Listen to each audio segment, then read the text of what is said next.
రాష్ట్ర రాజకీయాలను మార్చే శక్తి, శాసించే శక్తి కూడా మాకుంది. మాకున్న బలం ఏంటంటే ఈ గుండెల్లో నిజాయితీ ఉంది. ఎంతమంది వస్తారో రాండి, ఎంతమంది ఎన్ని పైసలు తీసుకొని ఎన్ని సంచులు తీసుకొని వస్తారో రాండి. రాబోయే రోజుల్లో ఉద్యమంలో ఉన్నోళ్ళు, నిజాయితీ పరులు, యువకులు శాసనసభలో అడుగు పెడతారు. తెలంగాణ రాజకీయాల్ని కూడా తమిళనాడు మాదిరిగా మార్చేస్తాం. అధికారాన్ని అడ్డం పెట్టుకొని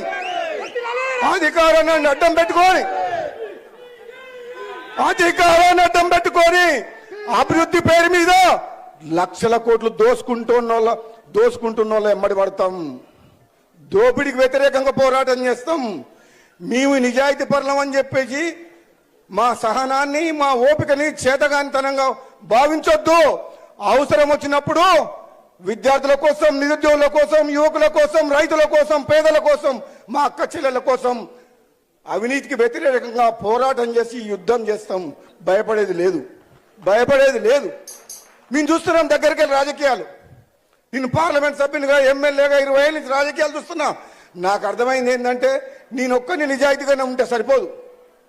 నేనొక్కరిని నిజాయితీగా ఉంటే ఈ పేదలకు న్యాయం జరగదు. నేను అవినీతి వ్యతిరేకంగా, దుర్మార్గులకు వ్యతిరేకంగా పోరాటం చేసినప్పుడే ఈ పేదలకు న్యాయం జరుగుతుంది. ఇన్నేళ్ళు సహనంతో ఉన్నా, ఇప్పుడుగా పోరాటం చేయాల్సిన సమయం దగ్గరకు వచ్చింది. నువ్వు గజ్జగట్టు, నేను రుమాలు కడతా. నువ్వు గజ్జగట్టు, రుమాలు కడదా. ప్రజలకు పోదాం. నిజంగా తెలంగాణ వచ్చిన నా పేదల బతుకులు మారినాయా? ఉన్నోడేమో 100 రెట్లు 1000 రెట్లు పెరిగిపోయిండు, లేనోడేమో కొంప కూడా వస్తుంది. వానికి 5 లక్షలు ఇస్తేందుకు 500 రూల్స్ పెట్టిర్రు. 5 లక్షల రూపాయలు ఇంటికి. ఎన్ని రూల్స్? ఎంత ఇస్తుర్రు? వాడేమో లక్షల కోట్లు దోసుకుంటారు. పైన ఉన్నోడేమో లక్షల కోట్లు దోసుకుంటారు. 5 లక్షలు ఇస్తేందుకేమో 500 రూల్స్ పెట్టింది. నిజమా కాదా? సగం ఇల్లు రాగానే బిల్లు రాలేదంటారు. పాత ఆటో ఉన్నా, వెనకడ ట్రాక్టర్ ఉన్నా నీకు బిల్లు ఏమంటారు. అది ట్రాక్టర్ నడిచేది లేదు, జీపు నడిచేది లేదు. అది ఎప్పుడు ఫైనాన్స్ వాళ్ళు గుంకపోయారు, అది ఎప్పుడు ఆయన పేరు మీద ఉందంట, నీకు ఇల్లు క్యాన్సర్ అంటారు. ఇదెక్కడ న్యాయం? ఇట్లా చెప్పుకుంటా పోతే రాజగోపాల్ రెడ్డి ఇప్పుడు అధికార పక్షంలో ఉండా, ప్రతిపక్షంలో ఉండా అని చెప్పి అడుగుతారు జనం. నేనైతే ఒక పక్షంలో ఉన్నా. నేనెప్పుడు ప్రజల పక్షాలనే ఉంటా. నేనెప్పుడు ప్రజల పక్షాన ఉండాలని కోరుకుంటున్నా. నాకేదో పదవిస్తానంటేనో, నాకు పదవిస్తే ఒక తీరుగా, ఇంకోటి ఆశ పెడితే ఒక తీరుగా ఉన్నది ఉన్నట్టు మాట్లాడతా. రేవంత్ రెడ్డి ప్రభుత్వం మంచి పనులు చేస్తే మంచిగా చేసిందంట, తప్పు చేస్తే తప్పు చేసిందంట అనాలా. కాబట్టి మీ అందరికీ కూడా చెప్తున్నా, గొంతు పోయింది. ఏది ఏమైనా సోమన్నకు న్యాయం జరుగుతుంది. మంచి కళాకారుడు. మీ కళాకారుల పాటలు మాటలు వింటుంటే మాకు ఒళ్ళు జల్లరిస్తుంది.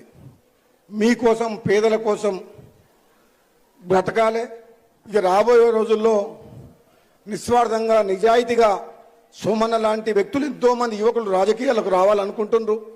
గ్రామ స్థాయిలో, మండల స్థాయిలో, నియోజకవర్గ స్థాయిలో, రాష్ట్ర స్థాయిలో దళితులకు, బడుగు బలహీన వర్గాలకు అండగా ఉండి వాళ్ళ జీవితాల్లో మార్పు తీసుకురావాలి.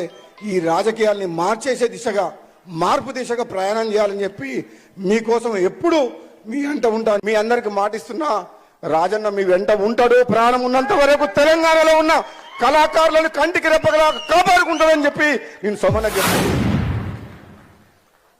రాజగోపాల్ రెడ్డి మాటిస్తే వెనక గోడు. ఒకటే ఉదాహరణ చెప్తా. 2018లో ఢిల్లీకి పోయినా, మా ఎమ్మెల్యే చిరుమర్తి లింగయ్యకు బదులు ఇంకొకరికి టికెట్ ఇస్తారన్నారు. నేను హైకమాండ్కు డైరెక్ట్ చెప్పిన, చిరుమర్తి లింగయ్యకు టికెట్ ఇవ్వకపోతే నాకు కూడా వద్దు, మునుగోడు నుంచి పోటీ చేయ అని చెప్పిన. అంటే ఒక దళితుని కోసం తన తీరు త్యాగం చేసి ఇస్తారా ఈయనరి, ఆయనకి ఇస్తే నాకు ఈయన, లేకపోతే నాకు కూడా వద్దు అని చెప్పిన. దెబ్బకి ఆయన టికెట్ ఇచ్చింది. సోమన్న చెప్తున్నా, సోమన్న ఈ చేతులతో ఎంతో మందికి అన్నం పెట్టిన, ఎంతో కుటుంబాలు నిలబెట్టిన, ఎన్నో ప్రాణాలు కాపాడిన, ఎంతో మంది ఉద్యోగాలు ఇప్పించిన, ఎంతో మందిని చదివించిన, ఎంతో మంది పెళ్లిళ్ళు చేసిన, ఆఖరికి ఎంతో మంది నాయకులను కూడా తయారు చేసిన. కానీ చేతులు మంచిగా ఏమో ఎవరిని చేసినా కానీ నా ఏమంటు ఉండలేరు. నిజంగా చెప్తున్నా, నేను చేసిన వాళ్ళు బాగుపడుతురు కానీ నాకు మాత్రం మంచి జరుగుతలేదు. అంటే బహుజన నాయకత్వాన్ని కాపాడుతందుకు, వాళ్ళని ప్రోత్సహించి అన్ని రకాలుగా అండదండలన్నీ గెలిపించినందుకు కృతజ్ఞత ఉంటే చాలు. రాజకీయాలు మార్పు దిశగా అడుగులు వేయాలంటే రాజగోపాల్ రెడ్డి ఎమ్మడి సోమన్న అటువంటి నడవాలి. రాష్ట్ర రాజకీయాలను మార్చే శక్తి, శాసించే శక్తి కూడా మాకుంది. మాకున్న బలం ఏంటంటే ఈ గుండెల్లో నిజాయితీ ఉంది. ఎంతమంది వస్తారో రాండి, ఎంతమంది ఎన్ని పైసలు తీసుకొని ఎన్ని సంచులు తీసుకొని వస్తారో రాండి. రాబోయే రోజుల్లో ఉద్యమంలో ఉన్నోళ్ళు, నిజాయితీ పరులు, యువకులు శాసనసభలో అడుగు పెడతారు. తెలంగాణ రాజకీయాల్ని కూడా తమిళనాడు మాదిరిగా మార్చేస్తాం. అధికారాన్ని అడ్డం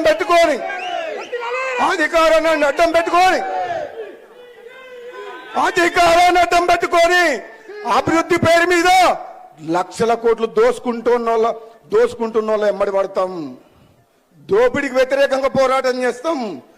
మేము నిజాయితీ పరులం అని చెప్పేసి మా సహనాన్ని, మా ఓపికని చేతగానితనంగా భావించొద్దు.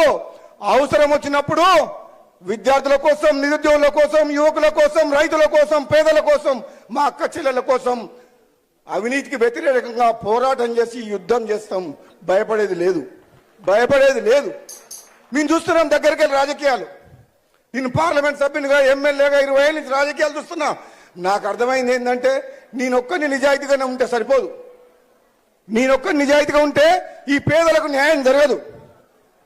నేను అవినీతి వ్యతిరేకంగా, దుర్మార్గులకు వ్యతిరేకంగా పోరాటం చేసినప్పుడే ఈ పేదలకు న్యాయం జరుగుతుంది. ఇన్నేళ్ళు సహనంతో ఉన్నా, ఇప్పుడుగా పోరాటం చేయాల్సిన సమయం దగ్గరకు వచ్చింది. నువ్వు గజ్జగట్టు, నేను రుమాలు కడతా. నువ్వు గజ్జగట్టు, రుమాలు కడదాం, ప్రజలకు పోదాం. నిజంగా తెలంగాణ వచ్చిన నా పేదల బతుకులు మారినాయా? ఉన్నోడేమో 100 రెట్లు 1000 రెట్లు పెరిగిపోయిండు, లేనోడేమో కొంప కూడా వస్తుంది. వానికి 5 లక్షలు ఇస్తేందుకు 500 రూల్స్ పెట్టిర్రు. 5 లక్షల రూపాయలు ఇంటికి. ఎన్ని రూల్స్? ఎంత ఇస్తుర్రు? వాడేమో లక్షల కోట్లు దోసుకుంటారు, పైన ఉన్నోడేమో లక్షల కోట్లు దోసుకుంటారు. 5 లక్షలు ఇస్తేందుకేమో 500 రూల్స్ పెట్టిండు. నిజమా కాదా? సగం ఇల్లు రాగానే బిల్లు రాలేదంటారు. పాత ఆటో ఉన్నా, వెనకడగా ట్రాక్టర్ ఉన్నా నీకు బిల్లు ఏమంటారు. అది ట్రాక్టర్ నడిచేది లేదు, జీపు నడిచేది లేదు. అది ఎప్పుడు ఫైనాన్స్ వాళ్ళు గుంజుకపోయారు, అది ఎప్పుడు ఆయన పేరు మీద ఉందంట, నీకు ఇల్లు క్యాన్సర్ అంటారు. ఇదెక్కడ న్యాయం? ఇట్లా చెప్పుకుంటా పోతే రాజగోపాల్ రెడ్డి ఇప్పుడు అధికార పక్షంలో ఉండా, ప్రతిపక్షంలో ఉండా అని చెప్పి అడుగుతారు జనం. నేనైతే ఒక పక్షంలో ఉన్నా. నేనెప్పుడు ప్రజల పక్షాలనే ఉంటా. నేనెప్పుడు ప్రజల పక్షాన ఉండాలని కోరుకుంటున్నా. నాకేదో పదవిస్తానంటేనో,